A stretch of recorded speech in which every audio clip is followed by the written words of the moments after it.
You're listening to ChooseFI Radio. The blueprint for financial independence lives here.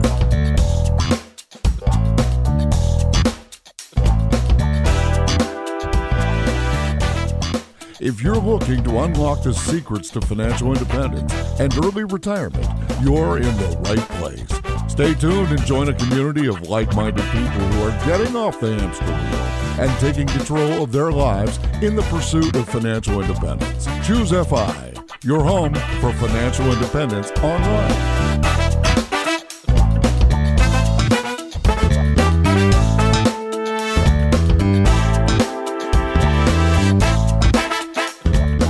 Hello and welcome to the ChooseFI Radio podcast. Today we have a very special episode for you, and I am so thrilled and excited to be able to bring William on, who is a moderator in our Facebook group, but he's also joining us on the show as our Chief Technology Officer. And I'm sure we'll talk a little bit about that, but I actually wanted to rewind a little bit because this episode has so much amazing content in it.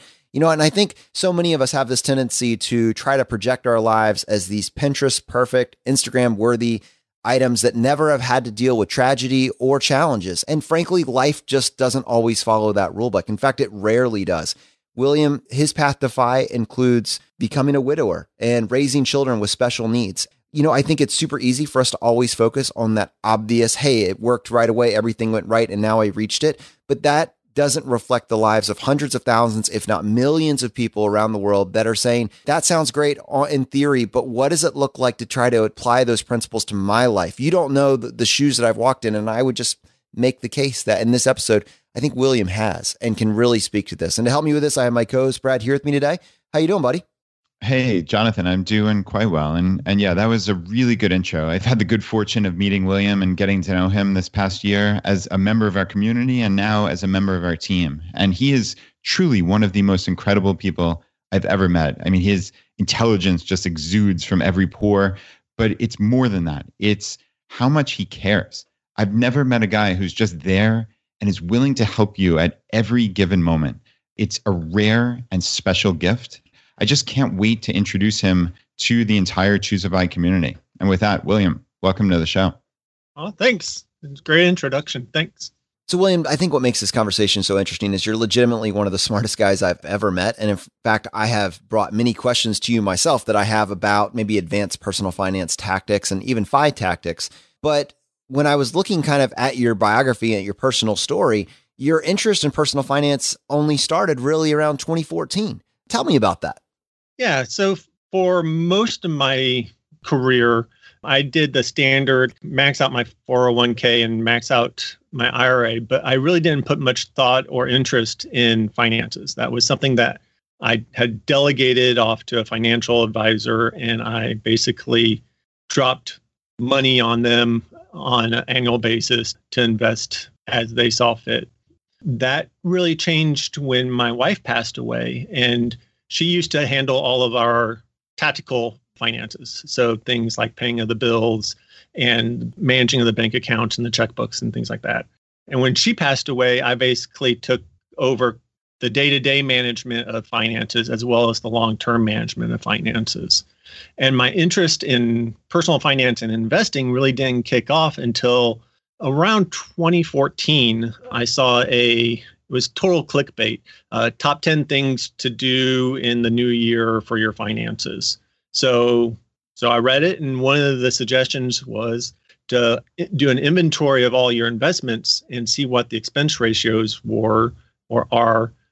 Do an inventory of all your investments, see what the expense ratios are, and see actual in dollar amounts exactly how much you're actually spending on money, how much money you're spending on your money. I did that, and I really had quite a shock of just how much money I was spending with my financial advisor, who at the time was Edward Jones. I was invested in a lot of high fee mutual funds and then paying a management or like an advisory fee as well. And it was just eye-opening. And at that point, I had gone through a lot of financial optimizations. I was doing a lot of the stuff that we recommend people start with, the kind of low-hanging fruit. I changed my phone service. I cut cable, and I made a lot of optimizations. but they were all dwarfed by how much money I was annually spending on my investments. And so that's when I started realizing I needed to do a better job of being my own captain of my long-term investments. William, with those funds and the advisor fees that you were paying, did you have any input on the funds? Did you have any input on the direction, or did you just completely outsource that? Actually, I can distinctly remember the initial meetings and then also follow-up meetings with our Edward Jones advisor at the time. And I want to be clear, I actually had two Edward Jones advisors. The first advisor actually put us on a path where we fixed some mistakes that we had or some omissions. He was the one who got us started with a term life insurance policy. He was the one who kind of consolidated. I had a 401k spread across multiple employers, and we consolidated that. This was around the 2000, 2002 timeframe. And I'd, like a lot of folks, had tried doing some stock picking, and that really didn't turn out well. So we kind of got the house in order. But at some point, after we got the house in order, I really should have spent more time learning and taking off the training wheels. And that just didn't happen until 2014 or so. That's interesting. In particular, I'm thinking about the phrase taking off the training wheels because you already had more considerations than most individuals. And I'm thinking about with two kids that are now teenagers, but two kids with autism, there has to be some additional considerations when you're planning for their future. And just thinking about you as an optimized individual that even wasn't maybe thinking about your own personal finances very much at this point. Well, I'm just curious because this isn't something that I've had to look into personally, but I know that it's something that there's many, many people out there that are looking for this information. Is there any advice that you could impart to them that are in this particular situation and are wondering, what is it that I don't know in terms of preparing my kids for a safe financial future? Sure. So my personal story is somewhat different than what I would recommend someone right now who's going through that with children. So my kids were diagnosed with autism in 2005, and that was actually before the creation of what's now known as the 529 ABLE plan. And the 529 ABLE is much like there's a 529 education plan, there's also a 529 plan for special needs. Much like there's a 529 plan for education, there's a 529 plan for assisting people with special needs throughout their life. And right now, that's where I would recommend people look to, at least initially, for investing into long-term help for their kids. So, William, how does that 529 ABLE plan work? Are there limits per year? Are there amounts that you're allowed to take out per year or up to a certain point? Who can contribute to this? This is really the heart of the actionable tips, right? Like, people out there listening to this, undoubtedly, there are many people with children with special needs and they want to know this information. So I'd love to hear any and all details you can pass along. Sure. So there's actually two main tools that I'd recommend people to use. Sorry, I only mentioned one earlier. The 529 ABLE, and then there's also Special Needs Trust. The 529 ABLE is relatively newer, and it's easy to get started. So most states, I believe at this point, all states now have 529 ABLE plans that you can enroll so long as you have a diagnosis of a disability from a doctor. The contribution limits are basically the same as the 529 education plan. You're limited by the gift tax limits on an annual basis of how much you can put into a 529. The withdrawal, rather than being qualified based off of being a qualified educational expense, you can withdraw money tax-free based off of a variety of criteria that include things like living expenses, adaptive training, or adaptive mechanics. So if you need ramps to go into your house, or if you need electronics in order to gain language, communication devices, basically there's a bunch of expenses that you can use that are qualified for a 529 ABLE plan withdrawal. Money can go into that oftentimes with a state tax deduction and can grow tax-free and then withdrawn tax-free for qualified expenses. Are these all run by the states? Are there any federal tax benefits as well, or any federal programs? Let's see. They are run by the states, much like the 529 education plans, but they're governed to some extent, or they're legislated through at the federal level. So the federal level makes the rules, or makes a lot of the rules, and then it's up to the states to actually implement those rules.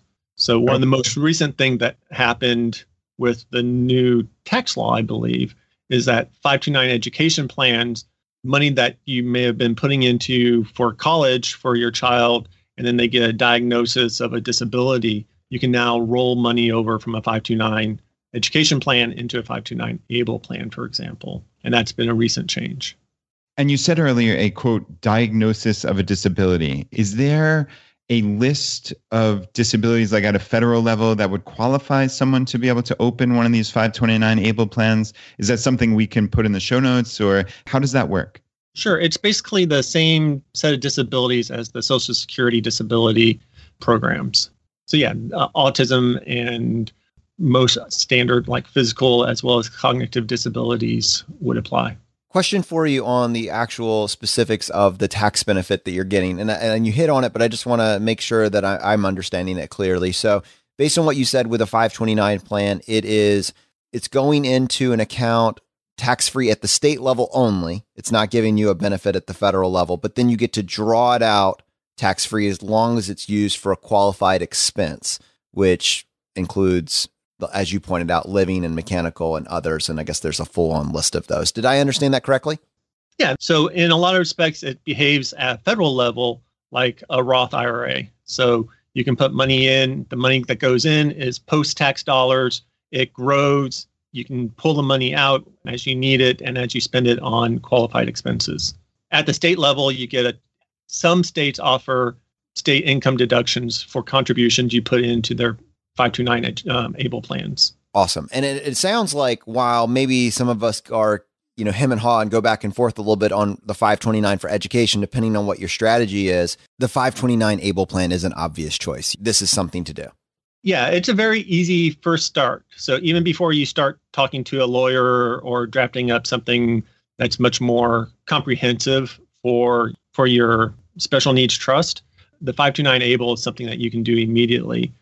It also has a feature that's also not in the 529 education plans, but there are income limitations on Social Security disability and Medicaid admittance, and up to $100,000 of money of assets within a 529 ABLE is basically shielded from consideration for when your child actually applies to federal disability programs. So if you have a child that has a disability and they're hit 18 and they go on to SSI, they're not going to be kicked off because of their assets if their assets are held within a 529 ABLE plan.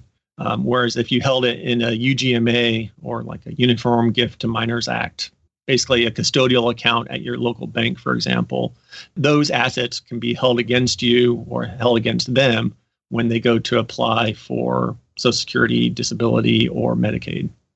Thank you so much. That's very, very, very useful and eye-opening for me.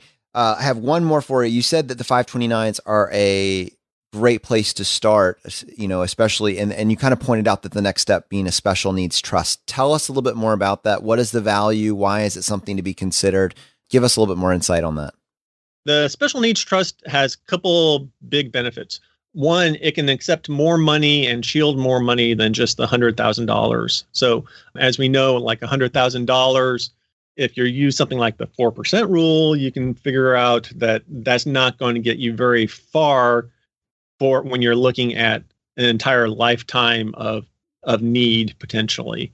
So the biggest feature of the special needs trust is the ability to shield additional money from your child so that the child can still participate on things like Social Security, disability, and Medicaid, and won't be kicked off because they have access to a lot of assets.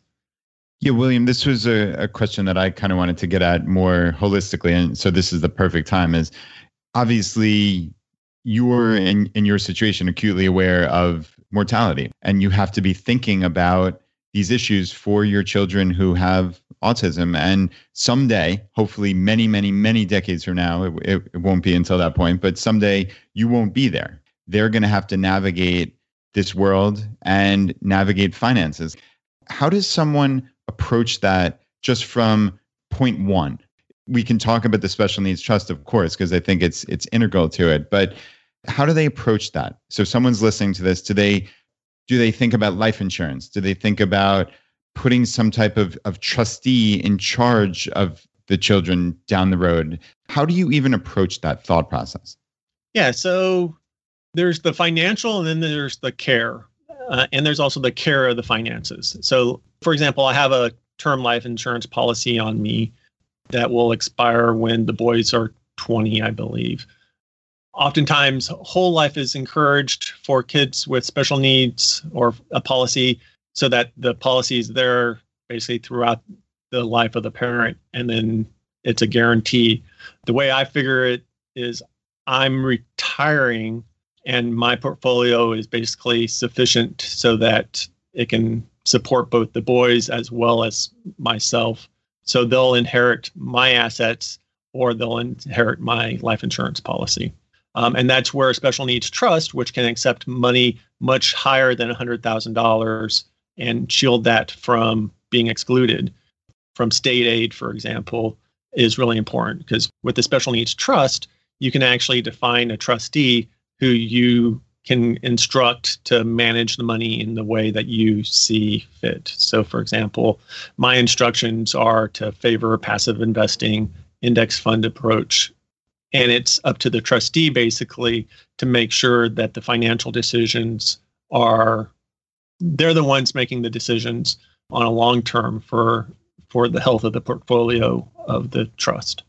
Okay, and that trustee is different from a potential caretaker, right? So there's, as I understand, there's a distinction here. But how did you appoint a particular trustee? Like, how did you find someone that you trust? What did you think about when you contemplated that? There are commercial trustees out there and organizations that will be a trustee for a special needs trust, and they know the Medicaid rules and they know the benefit rules of what money can be spent that won't disqualify a person. So the biggest concern that I had was that I hope that my boys will be independent, that they'll be able to live perhaps in a group home, perhaps with assisted living or through some assistance through the state. Like Ohio has a really good program that will help place multiple kids with disabilities in, it's not really a group home, but it's more like a room share. So they'll split a house between 2 or 3 people, and then they might have somebody come in on a daily basis to make sure that the house is being maintained and that everybody is healthy and all that.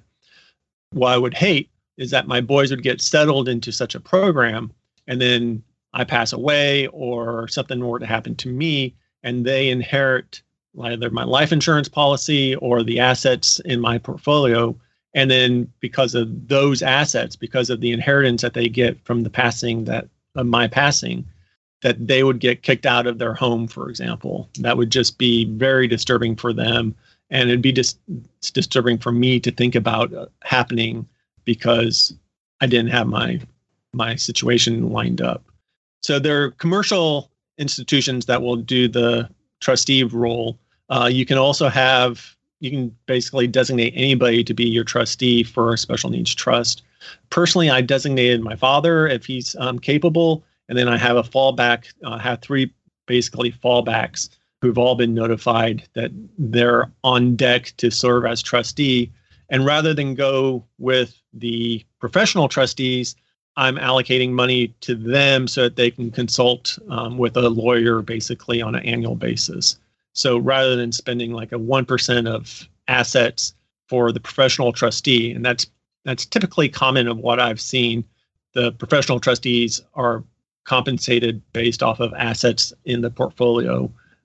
I went with an approach where I'm having a non-professional trustee, but with an allocated amount of money that will support the non-professional to make good decisions. William, this is really incredible information that's frankly hard to find if you don't know where to start. So thank you for kind of sharing that with us. I have two follow-up questions for you. One, you spoke about getting a lawyer, and I'm curious, how would someone start with that? And then two, also the question of guardianship. I think both of those I would love to get a little bit more input on. Okay. I would very much recommend a lawyer who is a specialist in special needs trusts. It is really easy to make a mistake. Even someone who has a lot of experience with family law and general trusts, special needs trusts have real restrictions both at the federal as well as at the state level. And it's worth finding someone who is a specialist in this case. The lawyer I went with, his entire practice is nothing but special needs trusts. And he himself actually has a child with special needs as well. So I was pretty confident in his abilities. There's a certification out there that off the top of my head, I don't recall, both for financial planning as well as for lawyers that focus on the unique needs of special needs, estate planning, basically. As far as guardianship, yeah, there's a big difference. So trustees manage the money. So they are the ones who are responsible for what comes in and out of the portfolio, as well as how the portfolio is managed. Guardians are the loving and caring of your child, who is actually responsible for raising your child when you are no longer there. It can be the same people, it can be the same person or people. You can also have it be different. So, for example, I mentioned my dad, if he's capable, is the number one choice for my trustee, but my parents are somewhat aged, and they really couldn't keep up with my kids. So for guardianship, that's my first choice is my sister, and I have a 21-year-old niece who's like a fallback, and then I start reaching out to my in-laws and friends of the family for third and fourth line guardianships. William, something you mentioned a few minutes ago really surprised me, actually. You said that your term life insurance was ending when your boys were somewhere in the vicinity of 20. But I guess upon reflection, this makes a little more sense that you're at FI. You left your job. You've obviously reached FI. But it does strike me that there are more considerations for you on what your FI number is than just, oh, am I going to use the 4% rule of thumb or the 3.5% rule of thumb? You need to think about these issues of what are my expenses today, but also, I guess, what could they potentially be? And also, further, you're saying you don't want your boys to be in a situation where they get removed from a good situation. I think a group home is how you described it, because they get certain assets. Talk us through how you personally thought through your FI number and what additional considerations there were for you and for people who have children with special needs. Yeah, it's a very complex issue. I mean, on one side, my investment horizon isn't until I'm 90. It's until my kids are 90. And that is a much different set of rules. So on some respects, it makes things easier. For example, a long-term mindset allows me to allocate a higher percentage of my portfolio to stocks because I know that the volatility, this money isn't going to be something that's needed for 50 years, for example. I mean, there's a pool of money and I don't have to worry about short-term changes in the market because long-term, 100% stocks is fine for that.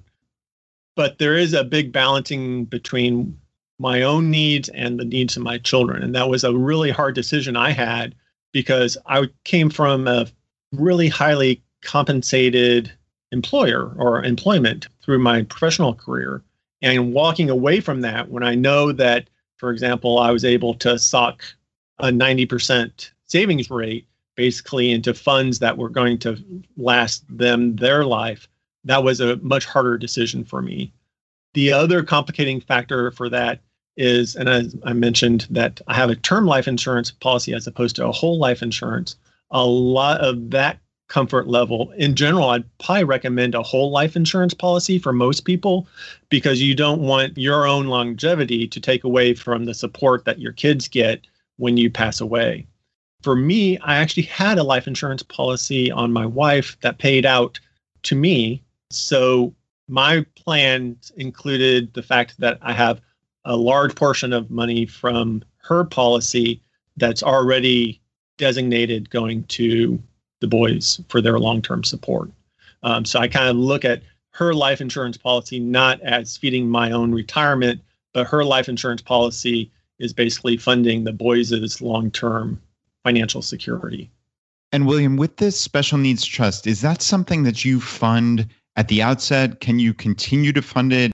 Does it come from your estate? Talk me through like the actual structure of that. Yeah, and this is a really important factor. Special needs trusts are super flexible. You can set up rules so that you can restrict how the money comes out. The downside is that they are a trust, and people have this mindset that, well, a trust fund baby is someone who's particularly wealthy. Well, the U.S. taxes don't differentiate between a special needs trust and a trust fund baby who's trying to divert taxes or trying to keep the money away from the IRS. So they are both taxed at the highest tax brackets. Well, it's the same set of tax brackets, but the taxes are highly compressed. So they can earn maybe $10,000 before they're into the highest tax bracket. So you really don't want to put your money into a trust until it's absolutely needed. So for me, I would recommend having all your assets outside of the special needs trust, and then on death, have the money populate the special needs trust. Basically, as part of executing your will. Yeah. So you can designate your beneficiary to be, instead of an individual, you can designate your beneficiary to be a trust. So for example, the beneficiary of my IRAs and my 401k and all of my assets basically are designated. In my particular case, I have another trust set up. So all my money basically flows to a non-revocable trust. So basically what you're saying is that you should fund your special needs trust as part of executing your will. Right. The special needs trusts are super flexible in defining how money can be spent after the money is in there and is being used. The downside is that a special needs trust is a trust, and it is applied basically the tax brackets associated with trusts, which are super compressed. For example, money within a trust or money that's held within a trust, if you earn more than $9,000, you're into the highest, most tax bracket there is. So you don't want to be populating your special needs trust until it's absolutely necessary, so that any earnings you get aren't being taxed at the 35% tax bracket, for example, which leads to a somewhat interesting optimization, which I really recommend people consider.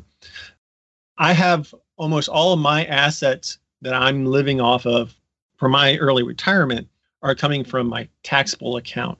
My 401k and my IRAs, I'm working on converting to be Roth IRAs right now, so that when they are inherited, the bulk of the boys' assets will be held within their special needs trust as Roth IRA assets.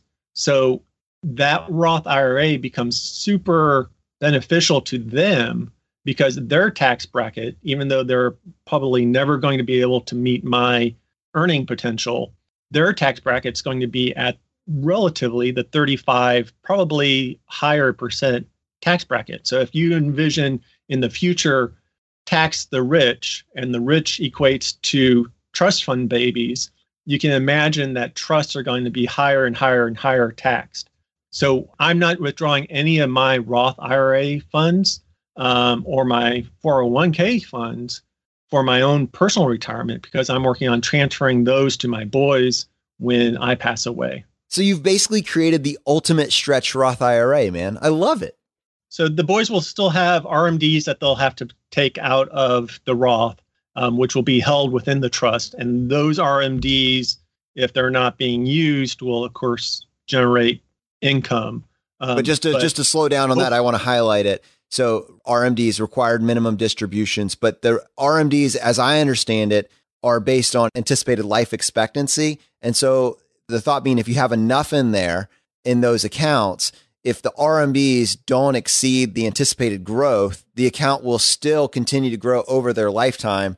I mean, it's just you've really created a perpetual money-making machine. Yeah, I've tried to shelter their assets from taxes just as well as I've tried to shelter my own.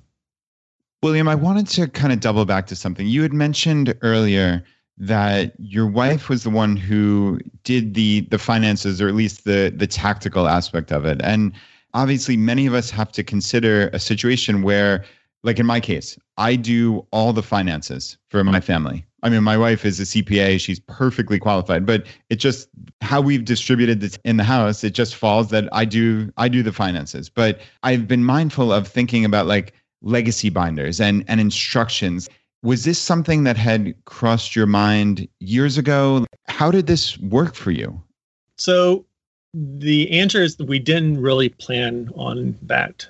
It was perhaps blind optimism, but we never, when Amber was going through chemo and going through cancer therapy, we never kind of went to the negative side, which was kind of an oversight, but it was also kind of needed in order to keep kind of, we were always focused on long-term, okay, when this is done, what are we going to be doing and things like that. So we never really went into the dark place. And it really hurt me when that eventuality actually did occur, because I had to basically reverse engineer a lot of her procedures. So thankfully, I was her IT person in the household. So the division of responsibilities, she may have handled the money, but I handled the IT, so that it was not a hard task for me to get access to her email. And then from her email, I was able to get account access everywhere I needed to. Nowadays, I very much recommend spouses give some thought. It doesn't have to be related to a terminal disease. Just give some thought about, if your spouse isn't available to do some of those tasks, can you make sure that you can do them as well? And things like LastPass or other password managers where you can share a set of passwords so that between more than just one individual is absolutely critical, I believe. So as well as identifying just like what accounts you have. One of the things that occurred to me after Amber had passed is that I at least knew what accounts we had, because although she may have managed the bills, we both had regular conversations about money, and I knew where everything was. If something were to happen to me, I don't have somebody right now who has all that information just because they share finances with me. So I started a Google Drive document, and I've shared that with my parents as well as my sister, as well as everybody who's on the kind of sequence of trustee, about what all accounts I have, where they are. I have no passwords because all my passwords are stored in LastPass, but things like credit cards, especially if you're doing something like travel credit cards and you're either cycling through and have a new card every 6 months or so, knowing what all active accounts you have is critical, and having that be information that can be picked up by somebody else. William, this is never an easy conversation. I mean, it's not honestly easy for me to ask you about it. And it certainly would not have been easy for you to talk about with Amber in the moment. But with the benefit of hindsight, would you advise people to do something differently? Is there a way to talk about it in that situation without clearly focusing on the negative? Obviously, you didn't want to focus on the negative, right? You wanted to think long term, but like, have you thought about how you possibly could have navigated that so you weren't just reverse engineering it? Yeah, I think the biggest thing is this is something that spouses should be doing even outside of a terminal disease, because, life is a terminal disease. We're all going to die eventually. And more than likely, you'll have one spouse that outlives the other spouse. And so this is something that all spouses should be doing and be thinking about, like, okay, the division of responsibility is currently this, but my partner needs to know taxes as well. I mean, your partner needs to know house maintenance as well. I mean, they don't necessarily have to be the ones doing it, but they should be capable of knowing what has been done and how to move things forward if need be. And that was something that we really didn't do a great job of personally, but I recommend, with hindsight, everybody who I know to make those type of changes. That's really valuable advice, and I hope that people will follow through on that. I have one additional question for you with regards to life insurance and finding out how much you need. There's a couple different ways that I hope you take this, but I wanted to point out one thing earlier that's very interesting. On this show, we talk a lot about term life insurance, and for most people in most situations, I think term life insurance is the clear winner. But I don't think that that's necessarily the situation we're talking about in your case, and you mentioned some of the benefits of whole life. And you may have hit on one of the few times that I think whole life may be beneficial. I'd love for you to really highlight that difference. And then 2, determining how much you need. What are your thoughts on not overdoing it? Or can you get too much life insurance? On the decision between term and whole, it's still a tricky situation. So for the general population, the people who are not part of the FIRE community, whole certainly has a lot of advantages. Because one thing we know is that the parent's going to eventually die. And if the whole life policy is funded and is kept funded through their life, then their child will have funds that they can use to stretch them through their life.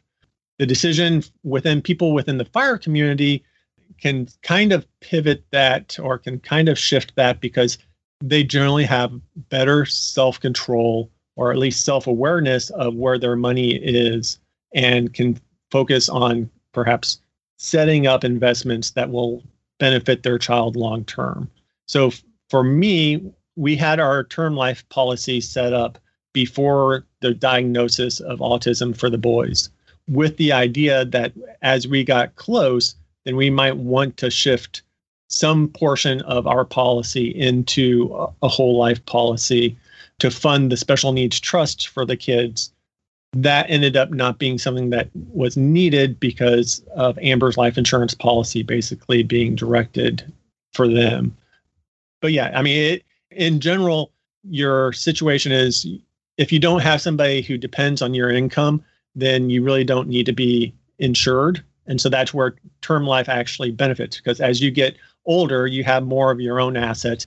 Your kids move out, and you don't have that dependency relationship. When you have kids with special needs, they're going to be kind of dependent on your assets and your income for a lot of their lifetime. And so that's where, there's never really going to be a time where you're no longer having that level of support for your children. So that's where a whole life policy can actually make a lot of sense. How do you determine how much you need? How much insurance you need? So in the case of term life insurance, maybe a $500,000 policy for 20 years, et cetera, et cetera. What are your thoughts on picking the right amount? Yeah, so there's 2 actual audiences that should be aware of. So there's the audience of people with kids with special needs, but then there's also the general FI audience. And there's 2 answers for each of those. So 4 answers total? One thing I wanted to point out is I had a policy on Amber, and I had a policy on myself when our kids were born, or soon before our kids were born. We started our policies. The idea being that if something were to happen to me, obviously my life insurance policy, I was the main breadwinner or income earner for the household. So that policy would fund the lifestyle associated with raising the kids and Amber being able to focus on the kids. We put a life insurance policy on Amber because the realization was I probably wouldn't be able to continue my career in the same way if I was having to deal with childcare as well as all the therapies associated with kids with autism or other special needs. So she had a policy, I had a policy. We probably over-purchased on her policy from the outset, because one thing that we didn't consider is the fact that there is Social Security benefits for widows. Since the children are minors, they're actually able to draw Social Security benefits off of Amber's work history. So they actually had money coming in to them, which helped fund their own nanny care. So that wasn't money that actually had to come out of life insurance policy. Well, it covered about half of my nanny care bill for the years while I was working after she passed away. In addition to the survivor benefits from Social Security, some of the expenses that I thought I had a really good job. I mean, they were super flexible And I was basically able to juggle my various obligations. Even after Amber passed, my employer was super flexible about me taking off time in order to take the boys to the doctors and things like that. So I didn't have to quit work when Amber passed away. And actually, indeed, I spent another 5 years in my career after she passed away and was able to make it work. On the other side, that was advice I would give somebody who has kids. I mean, to think about, do you really need to have the same amount of protection on your spouse, or will things like Social Security benefits take care of some of those extra expenses that you might be incurring? On kids with special needs, and again, my term life insurance policies were set up before the boys had their diagnosis.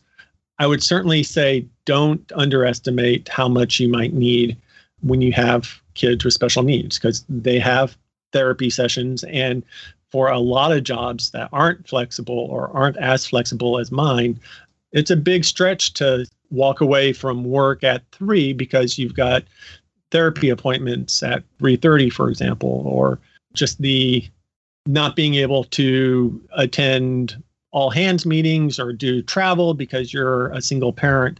There is a lot of potential need for that additional amount of money. So it's a balancing act. I'm not sure I can give you a number. We chose numbers that we were comfortable with that were multiples of my salary, and we applied the same amount on me as we did for her. So it was, if we didn't have kids with special needs, it was probably too much. With the boys and their circumstances, it was, I'm glad that we did as much as we did. Well, the other thing that's incredible about your story, William, is that you reached financial independence and you were able to step away. And actually, it's kind of one of those interesting things that your job was really an awesome job that you loved. This is not a situation where you hated your job, but you walked away and you pulled the trigger on early retirement. Tell us a little bit about that decision. Yeah. So my late wife and I, we were always planning an early retirement, but that was an early retirement in our early 50s and not mid 40s. Technically, I became financially independent and could retire early the day she died, and I qualified for her life insurance. It's the worst possible way of achieving financial independence and not something I would recommend. However, I really was enjoying my job. I mean, I was working work that I really was engaged with. After you've gone through a loss of a loved one, you're just not, I kind of called it like Swiss cheese brain. I mean, I couldn't hold a thought in my head, and I really was distracted for months. And my employer was super chill. I actually took a Family Medical Leave Act because I just couldn't focus. And after I came back, it's kind of like in recovery from bereavement, but it wasn't my best work. By the time 1 year got through, I was actually back into feeling like I was kind of caught my groove back. And I was enjoying work again. I'd shifted within the company to a different division, and I was super engaged.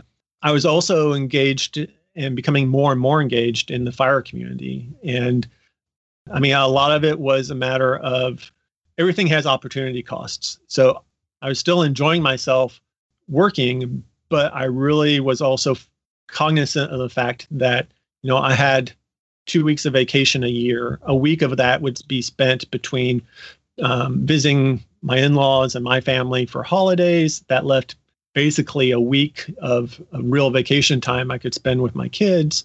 And that just wasn't enough. I was feeling like I was a really good employee at the time, but not delivering up to the standards of being a good dad.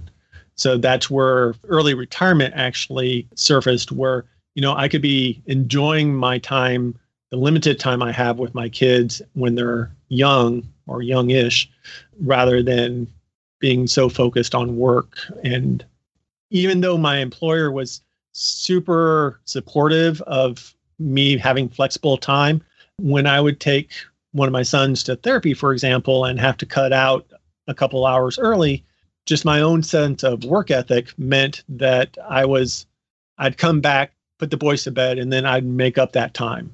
it really wasn't requested, but I also, I had this sense of, I wasn't able to kind of step away and say, that was enough. That was a good day of work, because that didn't seem like a good day of work for me. I had my own kind of set of standards that I wasn't meeting.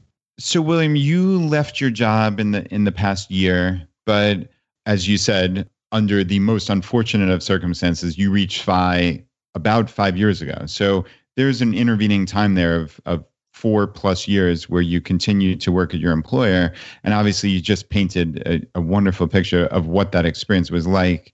But what actually caused you to leave that job? I understand, and again, you painted the picture, but was there a point in time where you said, okay, this is it? Or was there a specific issue that arose? Like, clearly it wasn't, oh, I reached FI, I'm out, because you had already reached FI years ago. Like, talk me through what actually shifted that made you leave your job. Yeah, so as you mentioned, the finances side really wasn't the determining factor of when I left employment from corporate America. The first year or so, I didn't want to make any changes after Amber had passed away, simply because you're not in a good frame of mind to make those type of big decisions. So I'd recommend anyone who's gone through any kind of loss, whether that's loss of parents, a loss of a child, loss of a spouse, not to make any immediate kind of pivots in your life that are hard to walk back from. So for the first year in my life, I pretty much stayed with the same department. I tried to keep my life pretty much on inertia. The paths I was heading on and the procedures I had, and I tried to keep everything as much as I could about the same general direction. After I got out of the immediate bereavement period, I started making pivots. And so I became familiar with the FIRE movement. Investing became a big aspect, or personal finance became a bigger and bigger kind of not just interest, but an actual downright hobby / pastime.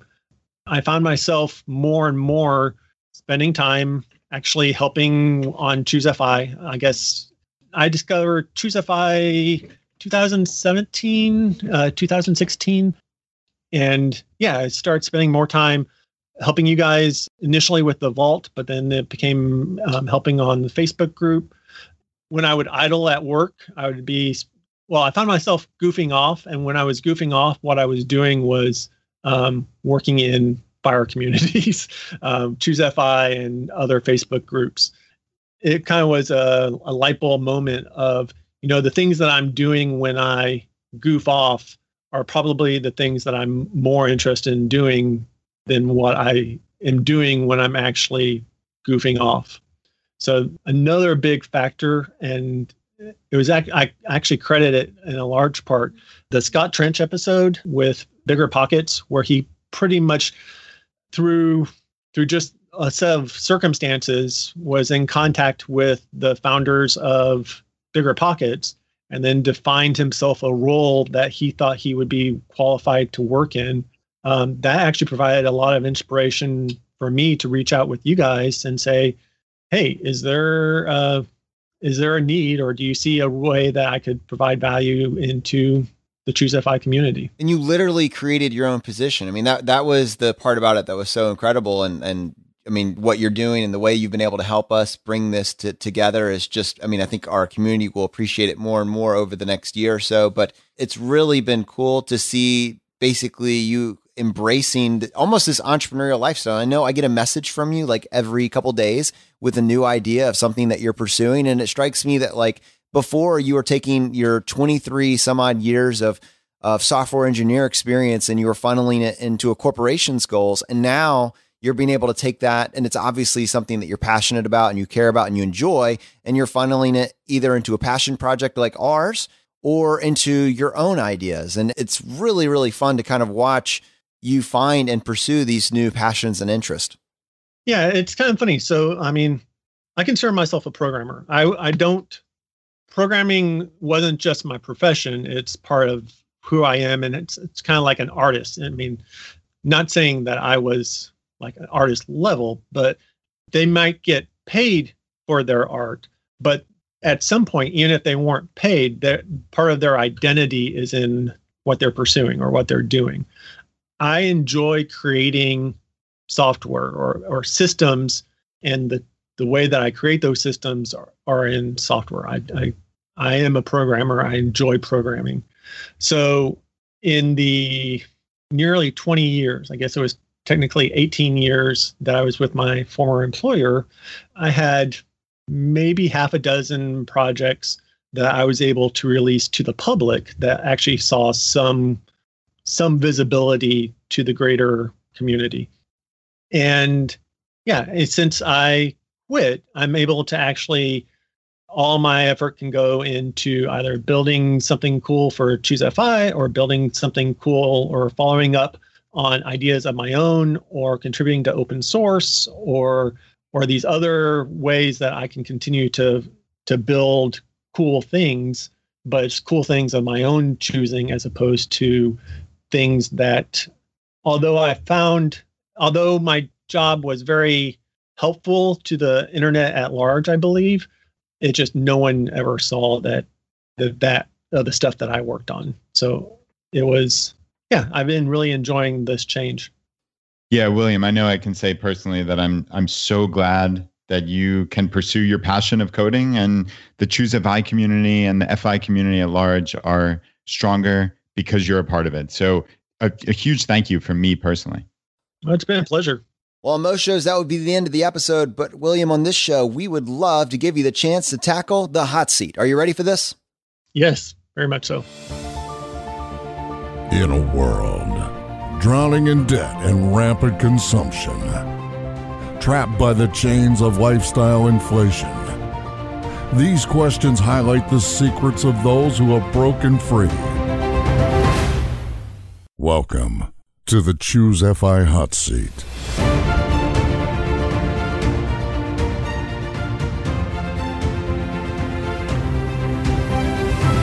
All right, William, question number 1, your favorite blog. Okay. I'm going to actually give you 2. From on a financial side, I am a huge fan of the Nerd's Eye View from Michael Kitces, and he goes into a lot of in-depth analysis on a variety of financial topics, as well as how to manage like a financial services company, and just a lot of great content there. And then on a more kind of non-financial side, I really love Wait But Why. It's a long-form essays on just random topics. Most recently, they had a really good one on how to choose a career, which I thought was some of the viewers would actually like to read. I swear, Brad, this show is sending Wait But Why a lot of traffic. That is quickly becoming a fan favorite. Yeah, it's pretty much every guest at this point says Wait But Why is their favorite blog. So yeah, it sounds like something I need to personally add to my rotation. I go there quite often, but I don't have it on my Feedly program. So that's something I'm going to need to add. All right. Question number 2, William, your favorite article of all time. Okay. So I'd love to just say the Safe Withdrawal Rate series on early retirement now, but that's actually like a 27-part episode. Why pick one when you could pick 28? There's actually one article in particular, the why retirement is harder than saving for retirement, that I thought was really good. And it came out just as I was kind of pivoting and making my own decisions of leaving. It was actually came out, I think, actually in the first month of me leaving employment. But it focuses on how the path to early retirement is actually an easier path, and certainly a lot more flexible than the actual decision and when you're actually in early retirement, where the downsides are a lot more precarious. And on outside of financial side, on Wait But Why, there's a really great article called 100 Blocks a Day. And basically, the author points out that your waking period of time is basically equivalent to 100 blocks or a 10 by 10 grid, and each block is 10 minutes. And how you fill that block and whether you are productive or whether you're goofing off, it's up to you to decide how you live that life in awake time. So yeah, I really like that as just a way to reframe visually the amount of time that you have in your day. All right, William, question number 3, your favorite life hack. I would say stoicism. I am a practicing stoic, and stoicism gets kind of a bad rap. It's often associated with just frugality or just being able to put up with living with less. But I really do think that the lessons of some of the early Stoic philosophers are really still applicable to the modern age. Things like accepting things for the way they are, not necessarily the way that you might have envisioned them to be. I mean, especially with life, everybody has ups and downs, and my life now is not the way that I envisioned it would be 10 years ago, but you have to kind of accept it for what it is. And as far as finances, as far as kind of life mentality, Stoicism has a lot to offer. All right, question number 4, your biggest financial mistake. When Amber and I moved from Texas to Ohio, that really would have been a perfect time for me to have taken off the training wheels that I had established with Ed Jones and take control of our financial future moving forward. And I didn't do that. And I think that really was my biggest mistake. It certainly was my most costly mistake. All right, William, question number 5, the advice you would give your younger self. I certainly do not want to cause any time paradoxes. So, well, thank you. a lot of those things. I mean, I'm pretty happy with my life that I have right now. So outside of things like that, I would say when we moved to Ohio, we didn't sign up the boys for the Medicaid waiver program. That really was a mistake. At the time, we were like, we have great benefits through my employer. And Medicaid was something that is for people who don't have the financial resources. We had the financial resources. So we never really engaged with the disability department of our county, and we never signed the boys up for the waiver. And really what I didn't know at the time is that the waiver programs in Ohio, at least, are specifically waivering the requirement that you be financially poor, and it's meant for people who are disabled. And that was something that just didn't occur to me. Even it's embedded in the name that the requirement for Medicaid support isn't necessarily something that I was cheating the system by applying for the waiver. The waivers are intended to help people who have disabilities. And so I guess that would be the advice I would say is don't think about things in terms of like, it's not about you, it's about your kids. That's really incredible advice. And I got to think that as a community, the body of information that this community has aggregated is better because you're part of it. I mean, this information is so critical to get out there and spread as far as possible. So thank you for being willing to share it. We do have a bonus question for you. What is the purchase that you've made over the past 12 months that has brought the most value to your life? I actually have 2. So one is something that's so new to my life that it's hard for me to actually give it the full-fledged endorsement. But just about 2 weeks ago, I bought a 4K monitor, and it's been great. I love the increased amount of real estate, and it's just been made programming and going down and working on projects just a complete joy. There's a lot of people who probably aren't programmers, so I would say before that monitor purchase, it would have been an actual Japanese kitchen knife. So it's a vegetable cleaver, and I'll make sure that you have the information on where to get it. And I enjoy cooking, and it goes through vegetables like you would not believe. It's super thin, so it will cut through like a butternut squash, like super fast, and it's just been great. There is a butternut squash soup in my kitchen right now that my wife made, but I'm doing a fast today, and I was so disappointed when she showed it to me. I was like, I'll see you tomorrow. To everyone in our community, normally I ask the guests, where can people find you? You can find William on our Facebook group or on our website or anywhere on ChooseFI. He's helping us build this from the ground up. It's really I can't express to you how lucky and privileged we are to have him as part of the team. And even more than that, if you listen to the depth of the content that was covered in this episode, I mean, you need to realize that this is like one tiny little aspect of the different ideas and concepts that he has locked down. And so what we've actually asked is if William can join us occasionally on our Friday roundups to help us source and work through very technical questions. And so we will kind of roll that out going into 2019, but he's always around on the website and on the Facebook group, but he's also going to be a recurring figure on this podcast. And so, William, thank you so much for coming on the show and sharing your story today. Oh, I certainly enjoyed it.